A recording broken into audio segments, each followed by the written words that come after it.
Hello, my name is Samantha Carroll. This semester for my plant pathology project, I decided to talk about tulip breaking virus. Now, the first recorded instance of this virus was in 17th century Dutch Holland. Historians refer to this time period as tulip mania. Of course, at that time, they didn't know that it was caused by a virus. They just knew that these flowers were really beautiful and they wanted them. The increased popularity amongst rich people led to inflated prices. Commoners really would not have been able to afford these. So what they did instead was steal them and sell them for a profit. In this book, Tulip Mania by Mike Dash, he talks about money value at the time. In 1630, the annual earning of a carpenter was 250 guilders. It says a whole family might live for a year on perhaps 300 guilders. Now, in 1637, the highest attested price for a single tulip bulb was 5,200 guilders.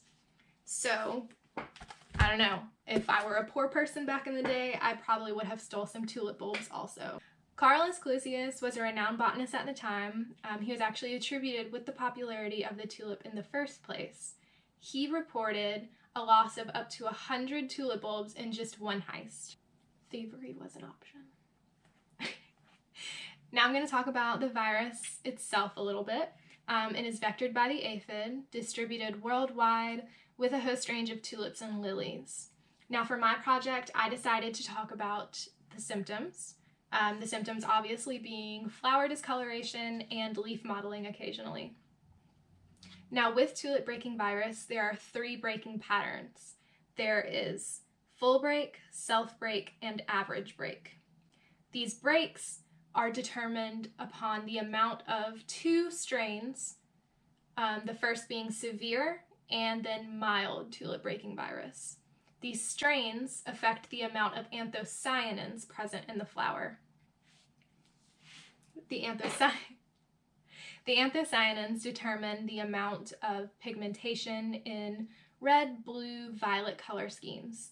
That's why this virus doesn't affect white and yellow colored flowers. So first I'm going to talk about full break, which is a presentation of the severe strain of tulip breaking virus.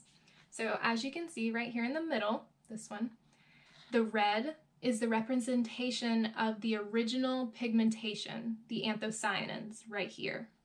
The white is where the anthocyanins don't form. The color left is the mesophyll underneath.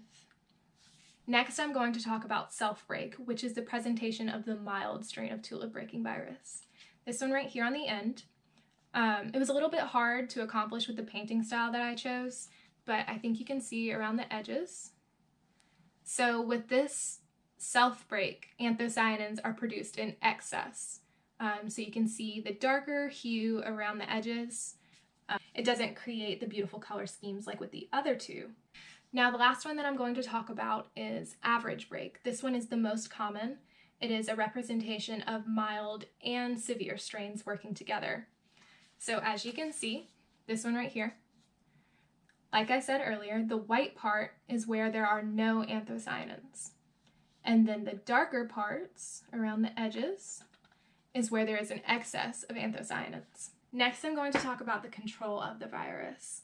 Now, this virus is unfavorable because through successive generations, it deteriorates the integrity of the flower. Many cultivars readily available that produce the same effects without the harm of a virus. One cultivar being the Rembrandt tulip mix, if you're interested in purchasing one. It spreads slowly, bulbs are routinely inspected, so like I said, it's not really an issue anymore.